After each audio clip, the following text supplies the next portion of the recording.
Hola amigo, ¿todo bien? Me llamo Marcos y ayudo a cuidar de 5 iglesias hispanas aquí en São Paulo.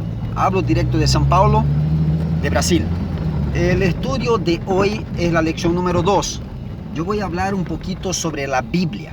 Antes voy a repasar lo que nosotros estudiamos en el video 1, que fue la lección 1, ¿quién es Dios? Nosotros estudiamos con ustedes en el video pasado que solo hay un Dios verdadero que tiene la naturaleza, que es espíritu entre nosotros, pero que tiene forma, porque nosotros fuimos creados a la imagen y semejanza de Él.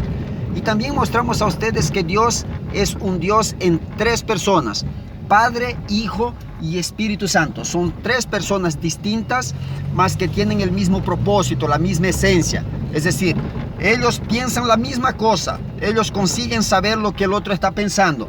No son 3 dioses, son 3 personas en un único Dios. Los 3 son eternos, tienen vida en sí mismo, ya Dios tiene vida en sí mismo, tanto el Padre, el Hijo como el Espíritu Santo. Ellos nunca fueron creados por nadie, no tienen papá, no tienen mamá, pero ellos tienen vida en sí mismo, tienen existencia propia. San Juan capítulo 5 versículo 26 dice que Dios tiene vida en sí mismo y le concedió al Hijo tener vida en sí mismo aquí en el planeta Tierra. ¿Todo bien? Entonces vimos también que el carácter de Dios es un carácter donde dice que Dios es amor. Dios no tiene amor, Él es amor. Por lo tanto, Él no puede hacerte el mal solo porque tú hiciste el mal. Él te va a hacer el bien porque Él es amor. Independientemente de lo que nosotros somos o hagamos, Él va a seguir siendo amor. En el estudio de hoy nosotros vamos a estudiar sobre la Biblia. Bueno, primero para empezar, la Biblia, ella fue escrita por cerca de 40 escritores. Solo tiene un único autor, que es Dios. Dios es el único autor de la Biblia, pero fue escrita por hombres. Los hombres fueron inspirados por el Espíritu Santo, de acuerdo con 2 Pedro capítulo 1, versículo 19 a 21. Dice que hombres santos hablaron de parte de Dios, movidos por el Espíritu Santo. ¿Cómo es eso? Dios escogió personas que eran pecadoras, pero personas que tenían un relacionamiento bien grande con Dios. Entonces Dios escogió a estas personas para poder revelar la voluntad de Él a un pueblo, y es pueblo de Israel, a los judíos y también a los gentiles. Entonces, ¿qué hace Dios? Dios escoge a una persona, le da sueño, le da visiones, y todas las visiones y sueños que estas personas tenían, ellos escribían eso. Ya, ellos escribían, y lo que tenemos hoy día escrito es la Biblia. Tenemos 66 libros escritos en la Biblia. Estos 66 libros son mundialmente considerados como inspirados por Dios. Hay otras Biblias que tienen, por ejemplo, más de 66 libros y otras que son prácticamente diferentes de la que tenemos. Les voy a dar un ejemplo. La Biblia de la Iglesia Católica, no es criticando la Iglesia Católica, nada que ver con hablar mal de la Iglesia Católica, ¿ya? Pero la Biblia de la Iglesia Católica tiene 72 libros, es decir, tiene 7 libros por demás de aquello que la Biblia normal tiene. ¿Por qué? Porque por autoridad propia, la Iglesia Católica decidió poner estos libros en la Biblia Sagrada. Y en la página inicial de cada libro de está escrito que la Iglesia lo puso este libro por autoridad propia, ¿ya? Pero no son libros inspirados por Dios, son libros históricos, son buenos de leer, pero no tiene que ver con inspiración divina. Algunos de ellos fueron, digamos, secretarios de los profetas. Por ejemplo, tenemos el libro de Baruch en la Biblia de la Iglesia Católica. Baruch, él era secretario del profeta Jeremías. Ya, Jeremías era el profeta y Baruch era el secretario, aquel que prácticamente escribía lo que Jeremías tenía en visión y en sueño. ¿Ya? Ahora, no es por eso que esto le da el derecho a Baruch de ser un profeta. No, él fue un hombre normal, así como Jeremías, solo que Jeremías fue escogido para ser profeta. Entonces yo debo de considerar como inspirado el libro de Jeremías y no el libro de Baruch, que cuenta la historia de Baruch. ¿Está bien? Entonces, otra cosa importante, la Biblia, ella fue escrita en 3 idiomas originales. El Antiguo Testamento, que es llamado de Antiguo Testamento, los libros del Antiguo Testamento, fueron escritos en hebreo y alguna partecita chiquitita en arameo. Y el Nuevo Testamento, los libros del Nuevo Testamento, fueron escritos en griego. Es llamado de griego koiné, un griego bien simple. El griego, el idioma común del pueblo. ya del pueblo general. No el griego culto, clásico, no. El griego koiné es el griego común, ¿ya? El griego de las personas comunes, ¿ya? Y otra cosa también importante de decir, ella fue escrita en un periodo de 1500 años. Demoró entre 1500 a 1600 años para terminar de escribirse la Biblia. Pero al final de cuentas, fue escrita.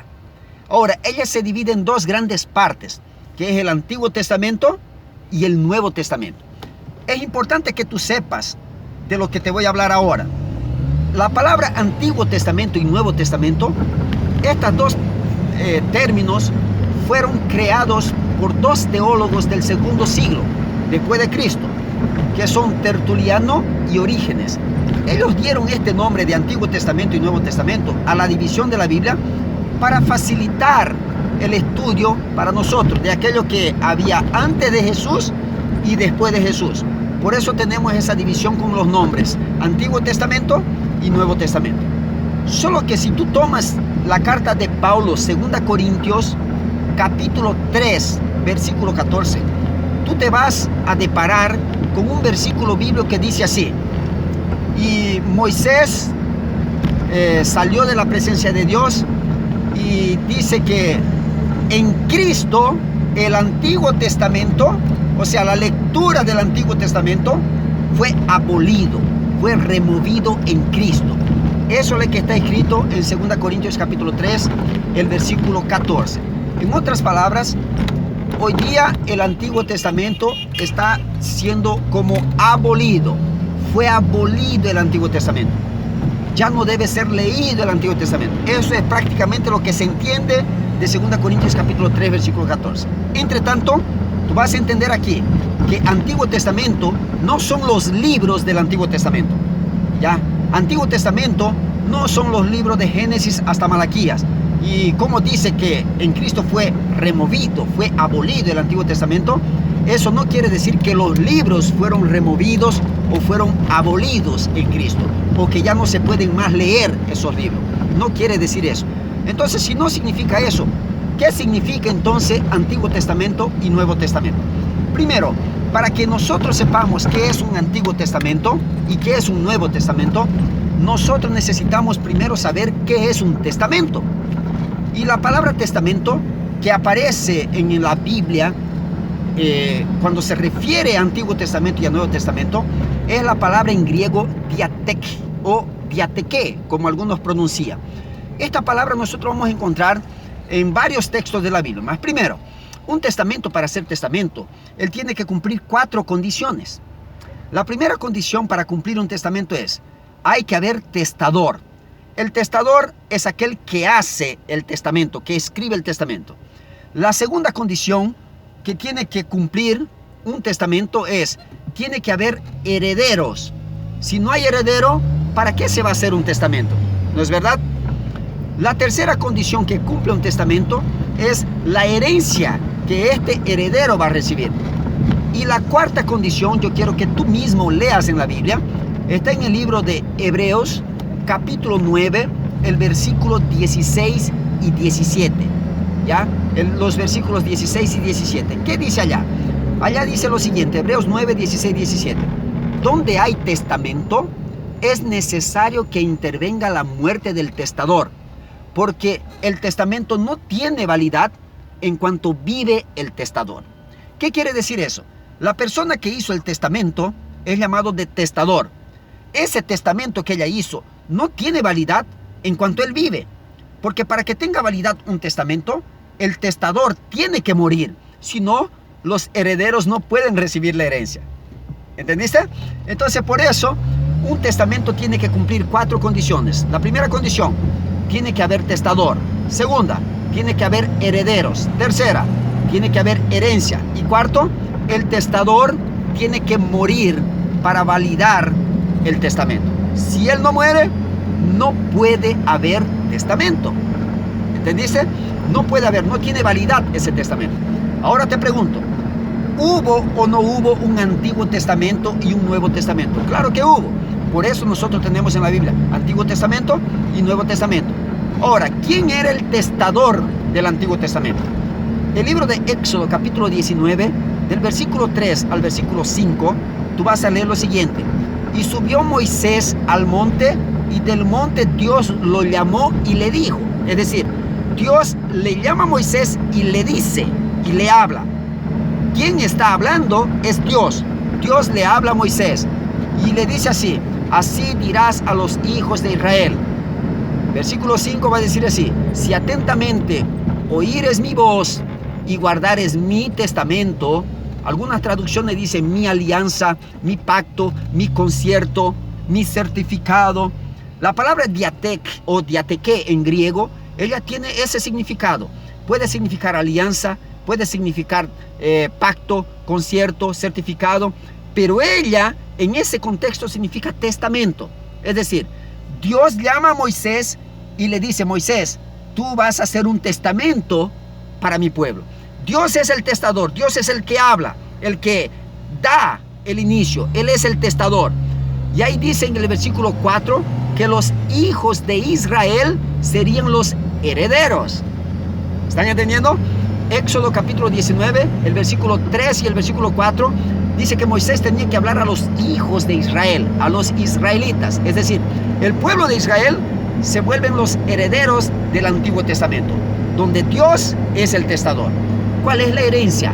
La herencia está en el libro de Josué capítulo 14, del versículo 1 al versículo 3. Allá dice que la herencia sería la tierra de Canaán, que tendría que ser repartida con las 12 tribus de Israel. ¿Está bien? Y ahí tenía la heredad quedaría para cada uno, por familia y por tribu también. Entonces escuchen, en el Antiguo Testamento Dios es el testador. Los herederos son el pueblo de Israel. La herencia era la tierra de Canaán. Pero ahora yo te pregunto, ¿quién debería de morir para validar el testamento? El que tenía que morir era el testador. ¿Y quién es el testador del Antiguo Testamento? Es Dios. Te pregunto, ¿Dios puede morir? Si puede morir, entonces Él tiene que morir para validar el Antiguo Testamento. Pero en realidad no es que Dios no puede morir para validar, es que Dios no murió para validar el testamento. Y si Él no murió para validar el Antiguo Testamento, tú me preguntas, entonces ¿quién murió? Bueno, yo te voy a explicar quién murió. El libro de Hebreos capítulo 9, del versículo 11 hasta el versículo 19, tú vas a encontrar que animalitos inocentes eran muertos para validar el testamento.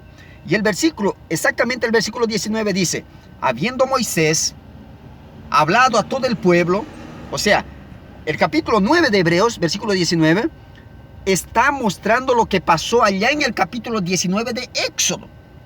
¿Estás entendiendo? Y está diciendo, habiendo Moisés hablado a todo el pueblo, tomó la sangre de los becerros, de los machos cabríos, de los toros, y aspergió sobre el pueblo, sobre el libro. Y el versículo 20 dice así, diciendo al pueblo: este es la sangre del testamento que Dios prescribió para vosotros. ¿Entendieron? Es decir, ¿quién murió para validar el testamento? Fueron algunos animales que sustituyeron el testador, que era Dios. Dios tenía que morir, pero entonces mueren animalitos inocentes, becerros, machos cabríos, ovejitas. Ellas morían para validar el testamento. El capítulo 9 de Hebreos, versículo 16 va a decir: donde hay testamento, es necesario que intervenga la muerte del testador, porque en cuanto el testador vive, no tiene validad ese testamento. Y el versículo 22 dice: casi todas las cosas se purifican según la ley, con sangre, y sin derramamiento de sangre no puede haber remisión de pecados, no puede haber perdón de pecados. Entonces, para que la persona sea heredero del testamento de Dios en el Antiguo Testamento, ella tenía que derramar sangre inocente, es decir, de un animalito. Este animalito, este cordero que era muerto en el Antiguo Testamento, representaba el Cordero de Dios que quitaría el pecado del mundo, que es el Señor Jesucristo, que vendría y moriría por nosotros. ¿Están entendiendo? Entonces, así, de esta manera nosotros cumplimos, la Biblia cumple las 4 condiciones de un testamento. que es el Antiguo Testamento. ¿Quién es el testador del Antiguo Testamento? Dios. ¿Quiénes son los herederos? El pueblo de Israel. ¿Cuál es la herencia? La herencia que el pueblo de Israel tendría. La tierra de Canaán. ¿Y quién murió para validar el Antiguo Testamento? Los animalitos inocentes derramaron su sangre en vez de Dios. Ahora, tenemos un Nuevo Testamento. ¿Cuál es el Nuevo Testamento? ¿Quién es el testador del Nuevo Testamento? El libro de Hebreos capítulo 9, versículo 11, está hablando del Señor Jesucristo. Cuando llega en el versículo 15 dice, Él, o sea, Jesucristo, es el mediador, es el testador de un Nuevo Testamento para que interviniendo la muerte que había en el Testamento Antiguo, los llamados reciban la herencia eterna. Es decir, el versículo 15 está diciendo que Jesucristo es el testador de un Nuevo Testamento. Los herederos, ahí dice la palabra, los que han sido llamados, los que están siendo llamados por Dios, los que están aceptando a Cristo como testador, como su Salvador, ellos recibirán una herencia eterna, que es la vida eterna. ¿Están entendiendo? Entonces, si yo te pregunto, ¿quién es el testador del Nuevo Testamento? Tú ya sabes que es el Señor Jesucristo. ¿Quiénes son los herederos? Somos nosotros, los que estamos siendo llamados. ¿Cuál es la herencia? La herencia que vamos a recibir es la tierra, es la Canaán celestial, la vida eterna. Esta es la herencia eterna que tenemos. Ahora, ¿quién muere para validar el Nuevo Testamento? ¿Quién muere? El propio Señor Jesucristo, que es el Cordero de Dios que quita el pecado del mundo. San Juan 1:29. ¿Te acuerdas cuando Juan estaba bautizando allá en el río Jordán? ¿Qué pasa cuando él ve a Jesús? Dice, he aquí el Cordero de Dios que quita el pecado del mundo. Entonces, querido, el Nuevo Testamento tiene exactamente cumplidas las 4 condiciones. Jesucristo es el testador. Los herederos somos nosotros. La herencia es la vida eterna. ¿Y quién muere para validar? Es el propio Señor Jesucristo. Así como Hebreos 9, 19 y 20 dice que la sangre que fue derramada de los animalitos tiene que ver con el Antiguo Testamento. De la misma manera, la sangre que Jesucristo derramó es el que valida el Nuevo Testamento. ¿Estás entendiendo? Mateos capítulo 26, versículo 27 dice, y tomando la copa dijo, tomad y bebed, porque esta es mi sangre, la sangre del Nuevo Testamento, que es derramado por muchos para remisión de pecados. Entonces, cuando tú escuches por ahí, el Antiguo Testamento fue abolido, eso es verdad. Pero los libros del Antiguo Testamento que cuentan la historia del Antiguo Testamento fueron abolidos, eso no es verdad. Lo que no podemos más hacer es matar animalitos, derramar sangre de animales inocentes. Eso tiene que ver el Antiguo Testamento. El Antiguo Testamento tiene que ver con sangre de animalitos que eran derramadas, porque era eso que validaba el Antiguo Testamento. El Nuevo Testamento es que está en vigor, que es la sangre del Señor Jesucristo, que perdona todos nuestros pecados. Querido, los libros de Génesis hasta Malaquías cuentan la historia de un Antiguo Testamento, pero ellos no son el Antiguo Testamento. Los libros de Mateos hasta Apocalipsis cuentan la historia de un Nuevo Testamento, pero ellos no son el Nuevo Testamento. Tanto el Antiguo Testamento como el Nuevo Testamento no tienen que ver con los libros, porque los libros cuentan la historia. Tienen que ver con la sangre que era derramada para validar el testamento del testador. ¿Entendiste? Bueno, en el próximo video, próximo estudio, nosotros vamos a seguir el estudio sobre la Biblia. Para que no se quede muy grande, aquí terminamos esta parte. Que Dios te bendiga. Fuerte abrazo y hasta nuestro próximo encuentro, si Dios así lo permite. Saludos.